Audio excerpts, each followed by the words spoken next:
Hello students, now this is lecture number 8 on Coulomb's law.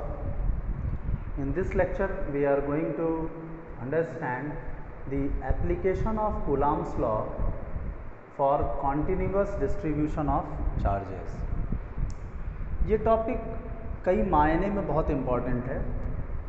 एक तो हम समझेंगे कॉन्टिन्यूस डिस्ट्रीब्यूशन ऑफ चार्ज से क्या मतलब है, और जो सबसे इम्पॉर्टेंट बात यहाँ समझने वाली है वो है application of calculus in physics. ये बहुत बेसिक लेवल पे आपको एप्लीकेशन बताएंगे। अगर इस सिंपल सी बात को आप समझ जाएंगे तो आगे बहुत सारे कॉम्प्लेक्स कॉन्सेप्ट्स आपको समझना आसान हो जाएगा। तो एक तो हम कैलकुलस का एप्लीकेशन देखेंगे और साथ में वेक्टर का एप्लीकेशन। इन दो चीज़ों का एप्लीकेशन पे यहाँ आप फोकस्ड वे में समझने की कोशिश करिएगा विथ फिज़िक्स। तो अब देखते हैं कि सबसे पहले हम समझेंगे कॉन्टिन्यूस डिस्ट्रीब्यूशन ऑफ चार्ज से क्या मतलब है। मानिए कि एक चार्ज है जो एक स्ट्रेट लाइन के अलॉन्ग डिस्ट्रीब्यूटेड है। चार्ज है, पॉइंट चार्ज नहीं है। कूलॉम्स लॉ में पॉइंट चार्ज था, आप ध्यान दीजिएगा। दो पॉइंट चार्जेस के इंटरेक्शन के फोर्स को एक्सप्लेन किया गया है। लेकिन यदि अगर एक चार्ज पॉइंट चार्ज ना होके एक स्ट्रेट लाइन में यूनिफॉर्मली डिस्ट्रीब्यूटेड हो, एल लेंथ की मान लीजिए लाइन है और टोटल चार्ज क्यू इस पे डिस्ट्रीब्यूटेड है, और अब ये जो लीनियर डिस्ट्रीब्यूशन है चार्ज का, ये किसी पॉइंट चार्ज से, दूसरा चार्ज हम लेते हैं पॉजिटिव पॉइंट चार्ज, इसको क्यू नॉट मान लेते हैं हम, एक पॉइंट चार्ज से कैसे इंटरैक्ट करेगा। अगर यह भी पॉइंट चार्ज होता तो सिंपल था, दोनों के बीच की दूरी, और हमें पता है कि कूलॉम्स लॉ कैसे लगाना है। अब हमें क्या पता है कि एक लीनियर चार्ज है, एक पॉइंट चार्ज है। अब ये दोनों कैसे इंटरैक्ट करेंगे, यानी कि दोनों का फोर्स ऑफ इंटरैक्शन निकालना है। और गिवन डेटा में मान लेते हैं हमें ये दूरी दी हुई है r, या a मान लेते हैं, स्मॉल a से डिनोट कर लेते हैं। इसका लेंथ l हो गया। टोटल चार्ज इस लाइन पे q है। तो एक नई फिजिकल क्वांटिटी हमारे सामने आती है, linear charge density. Linear charge density, इसको हम लेमडा से डिनोट करते हैं, और लेमडा इज इक्वल टू हम लिखते हैं q by L. If q is total charge on the length l, distributed on the length l, then what is q by L? Total charge by total length, that is charge per unit length. तो इसकी unit हो जाएंगी Coulomb पर metre. अब हमें निकालना क्या है, कूलॉम्स लॉ को ही अप्लाई करना है और निकालना है कि इस लीनियर चार्ज का इस पॉइंट चार्ज पे कितना फोर्स लग रहा है। तो अब ध्यान देंगे यहाँ कि हम कैसे कैलकुलस और वेक्टर, दो मैथमेटिकल कॉन्सेप्ट्स को कैसे यहाँ फिजिक्स के इस कॉन्सेप्ट में अप्लाई कर रहे हैं। सबसे पहला काम हम करते हैं कि हम एक फ्रेम ऑफ रेफरेंस चूज़ करते हैं। फिजिक्स के कोई भी सवाल में पहला काम एक फ्रेम ऑफ रेफरेंस चूज़ कर लेते हैं। इस पॉइंट को हम ओरिजिन मान लेते हैं, इस लाइन को हम x एक्सिस मान लेते हैं, और इधर हम इसको y एक्सिस मान सकते हैं। अब देखिए कूलॉम्स लॉ कहता है दो पॉइंट चार्ज के लिए कैसे इंटरेक्शन का फोर्स लगता है। तो अब हम करते क्या हैं, इस लीनियर चार्ज को छोटे छोटे पॉइंट चार्जेस में बटा हुआ मान लेते हैं, बांट लेते हैं। मानते हैं कि अगर ये इतनी बड़ी लाइन है तो लाइन होता क्या है, line is collection of collinear points. तो छोटे छोटे पॉइंट चार्जेस से मिलके मान लीजिए ये लाइन बना है, ये हम मान रहे हैं, एजम्पशन है हमारा। तो माना उसी तरह का एक छोटा सा चार्ज कोई यहाँ पर है। इस तरह के बहुत से छोटे पॉइंट चार्जेस से, ध्यान दीजिएगा मैं इस छोटे चार्ज को पॉइंट चार्ज कह रहा हूँ, और इस पॉइंट चार्ज को हम dq से, अब देखिए कैलकुलस कैसे अप्लाई हो रहा है। dq का मतलब होता है डिफरेंशियल पार्ट ऑफ q, यानी कि इस पूरे चार्ज q का, ये जो q यहाँ मैंने लिखा था, इस पूरे चार्ज q का इनफाइनाइटेसमली स्मॉल पार्ट, बहुत छोटा सा एक हिस्सा, इसको हम dq मानते हैं। और इसी तरह के कई छोटे छोटे dq से, छोटे छोटे dq से मिलके ये पूरा q बना हुआ है। ऐसे हम समझ सकते हैं इस पूरी बात को। इन सभी छोटे छोटे टुकड़े dq जो हैं उनमें से कोई एक टुकड़ा यदि हम लें और मान लें कि यह टुकड़ा यहाँ से ओरिजिन से x डिस्टेंस पे सिचुएटेड है और इस छोटे से dq की लेंथ जो है वो dx मान लेते हैं। अगेन dx क्या होगा, इनफाइनाइटली स्मॉल लेंथ होगा। तो इस dx में ये dq चार्ज यहाँ पर स्थित है। अब इस dq को यदि पॉइंट चार्ज माने तो इस dq का इस q0 पे कितना फोर्स लग रहा है ये हम निकाल सकते हैं यूजिंग कूलम्ब्स लॉ। दो पॉइंट चार्जेस के लिए कूलम्ब्स लॉ एप्लीकेबल है।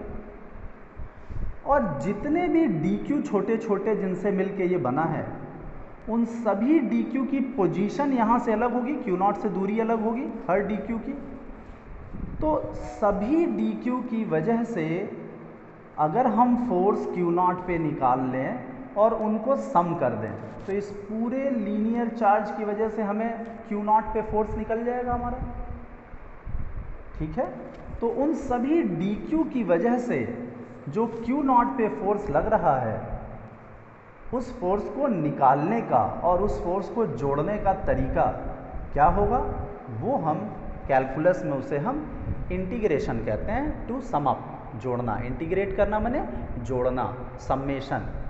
तो अब ये जो स्पेशल टाइप का समेशन यहाँ हमारे सामने आ रहा है, हर dq की वजह से फोर्स निकालना यहाँ से यहाँ तक, कहाँ किसके ऊपर, Q0 के ऊपर, और उन सभी फोर्सेस का वेक्टर एडिशन करना होगा क्योंकि फोर्स एक वेक्टर क्वांटिटी होती है।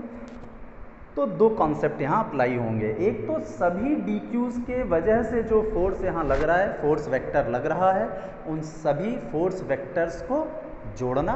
तो एक तो वेक्टर और जोड़ना कैलकुलस यानी इंटीग्रेशन से।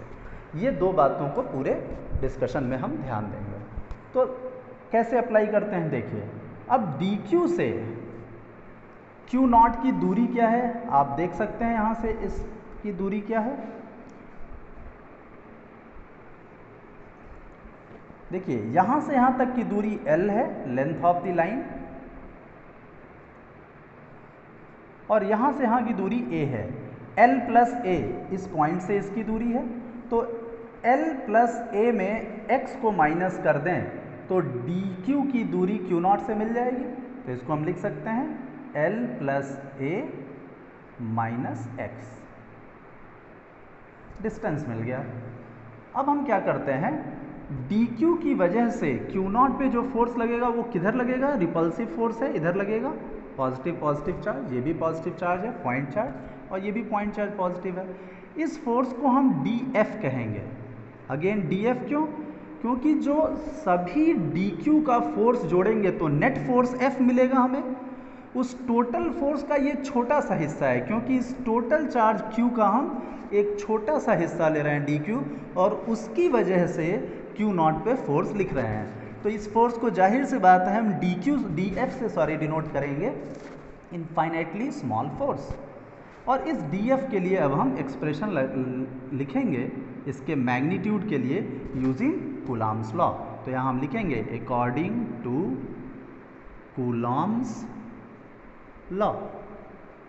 क्या मिलता है हमें dF के लिए एक्सप्रेशन, K Q0 dq, दोनों चार्जेस का product, and divided by square of distance between them, that is L plus A minus x का स्क्वायर। ये रहा dF। अब यहाँ से कैलकुलस लगना शुरू होता है। कैसे जोड़ेंगे, F टोटल हमें चाहिए। F टोटल कैसे मिलेगा हमें, F टोटल का मैग्नीट्यूड हमें मिलेगा F नेट का।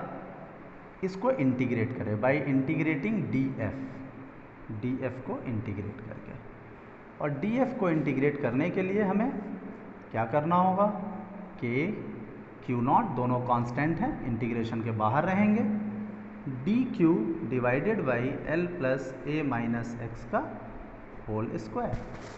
अब देखिए इस पूरे एक्सप्रेशन में जिसे हमें इंटीग्रेट करना है यानी सम अप करना है, जोड़ेंगे किसे, वेरिएबल को। कांस्टेंट तो ऑलरेडी फिक्स्ड है, x एक वेरिएबल है, यहाँ फिगर में हम देख सकते हैं 0 to L ये x वेरी करेगा। पूरे लाइन ऑफ चार्ज को कवर करना है तो x की वैल्यू 0 से हम L लेंगे। और dq कहाँ से कहाँ तक वेरी करेगा? 0 से q तक, क्योंकि टोटल चार्ज लाइन पे कितना है? q चार्ज है। तो अब इसको अगर हम देखें तो इस एक्सप्रेशन को हमें या तो सिर्फ q में वेरिएबल में रखना होगा या तो x में रखना होगा, एक वेरिएबल को हटाना होगा। ये कैलकुलस का एस्पेक्ट है, आप सभी लोग जानते हैं। तो इसके लिए हम क्या करते हैं जरा देखिए, dq को हम लिख सकते हैं लेमडा इंटू dx। गौर करिएगा, लेमडा क्या है? Linear charge density, charge per unit length पे कितना चार्ज है, लेमडा है। तो dx लेंथ पे कितना चार्ज है? Lambda into dx, simple unitary method. तो dq हमारा मिल गया लेमडा इंटू dx, यानी dx लेंथ पे चार्ज यदि dq है तो dq बराबर लेमडा इंटू dx होगा। अब इसको हम यहाँ पर dq की जगह रख के सब्सटीट्यूट करते हैं तो हमें जो F नेट मिलता है वो क्या मिलता है? F net is equal to k q naught integration, dq की जगह लिखेंगे क्या? लेमडा dx, लेमडा कांस्टेंट है बाहर आ जाएगा, dx divided by L plus a minus x का होल स्क्वायर। अब देखिए ये पूरा फंक्शन x में आ गया, dq हट गया यहाँ से। अब ये इंटीग्रेबल फॉर्म में है, इसको सम अप करेंगे और चूंकि इस पूरे लेंथ L लेंथ के चार्ज की वजह से इस पे फोर्स निकालना है तो x की वैल्यू 0 से L तक वेरी करेगी। जब हम यहाँ से शुरू करेंगे तो x 0 होगा लोअर लिमिट, और जब पूरे लाइन के लिए जोड़ेंगे इस फोर्स dF को, इंटीग्रेट करेंगे तो कहाँ तक जाएगा? x का वैल्यू L तक जाएगा, x इक्वल टू L तक जाएगा अपर लिमिट। अब इसे हम इंटीग्रेट करते हैं तो आप देखिए ये लीनियर फंक्शन है। हाँ, इसको अगर आप इंटीग्रेट करेंगे तो इजीली कर सकते हैं। इसको t सब्सटीट्यूट करना होता है हमें, क्या मानते हैं हम? Let L plus a minus x is equal to t. Differentiate करते हैं दोनों तरफ, कॉन्स्टेंट्स का डिफ्रेंशिएशन 0 हो जाएगा, ये हो जाएगा minus d x is equal to d t. तो इस dx की जगह ये माइनस इधर चला जाएगा, माइनस dt हो जाएगा, माइनस dt। अब देखिए एक्सप्रेशन हमारा जो इंटीग्रेट करने वाला है वो कहाँ रिड्यूस कर रहा है? इंटीग्रेशन ऑफ dx की जगह माइनस dt, माइनस कांस्टेंट बाहर आ जाएगा, dt डिवाइडेड बाई इस पूरे को हमने t एज्यूम किया है डिनोमिनेटर को, तो t का स्क्वायर हो जाएगा। 1 बाई टी स्क्वायर को t का पावर -2 लिख सकते हैं, उसका इंटीग्रेशन क्या होगा? माइनस के क्यू नॉट लेमडा, इसका इंटीग्रेशन हो जाएगा t power -2 plus 1 divided by -2 plus 1, ये इंटीग्रेट हो गया। अब ये -2 प्लस 1 की वैल्यू -1 होगी, माइनस और माइनस यहाँ से कैंसिल आउट कर जाएगा और हमारा जो एक्सप्रेशन होगा वो क्या होगा? के क्यू नॉट लेमडा और t की power -1, that is 1 by T, 1 by T. अब इस t की वैल्यू को यहाँ से सब्सटीट्यूट करेंगे और x के लिए लिमिट पुटअप करेंगे, वो हम लोग इधर कर लेते हैं। F नेट हमारा आ जाएगा के क्यू नॉट लेमडा और t की जगह हमने क्या पुट कर दिया? L plus a minus x, तो 1 by L plus a minus x. x की वैल्यू 0 से L तक जाएगी, 0 से L तक जाएगी। के q not lambda, upper limit पहले x की जगह पुट करेंगे, x वेरिएबल है, इसको आप ऐसे भी लिख सकते हैं, x इक्वल टू 0 से x इक्वल टू L तक। अपर लिमिट L रखेंगे तो क्या होगा? 1 by L plus a minus L, L cancel out, minus 1 upon lower limit L की जगह x की जगह 0 पुट करेंगे तो L प्लस a बचेगा, L कैंसिल आउट हो गया, तो F नेट आ गया के q not lambda 1 by a minus 1 by L plus a. This is expression for the magnitude of net force exerted by this linear charge on a point charge Q0. तो इसी के साथ students ये discussion ख़त्म होता है। आप देख पाए होंगे कैसे कैलकुलस को सावधानी से अप्लाई किया गया है और हम एक्सटेंड कर सकते हैं कूलम्स लॉ को for calculating the force of electrostatic force of interaction between continuously distributed charges.